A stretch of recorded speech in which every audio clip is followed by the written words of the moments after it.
โดยผู้ได้เคยกินต้มเจียวป่าแบบนี้เด้อเนาะผู้ได้เคยเฮ็ดเคยกินกะเม็นมาเด้อแม่แก้วต้มเจียวปลากดใส่เห็ดปวกเนาะเครื่องปรุงกะเครื่องหอมเนาะอันนี้นะมีผักบัวผักหอมปอมแล้วก็หอมเป๋เนาะเขาก็เอาเห็ดปวกต้มลงก่อนเนาะเห็ดปวกนี่แม่แก้วสิ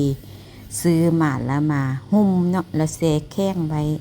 ส่วนประกอบก็มีมะเขือจีมะเผ็ดผักบัวผักเทียมจีเนาะเขาเอาจำพวกนี้ไปตำเนาะ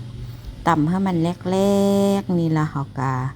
ต้มป่าใส่กับเห็ดให้มันสุกแล้วเขาจังมาเอามะเขือนี้ลงใส่เนาะเพราะว่าอันป่ากับเห็ดมันสุกเลยเด้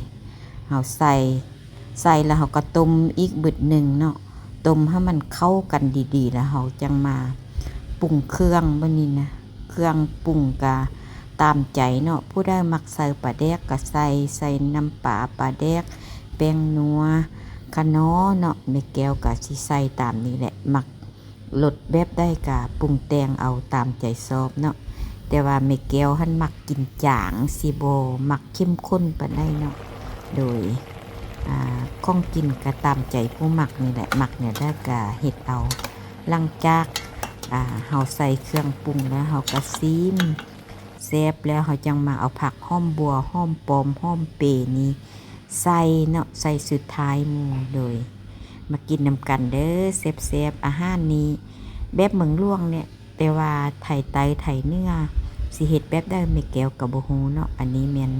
เฮ็ดแบบเข้มข้นกินแซ่บๆมาเด้อกินนำกัน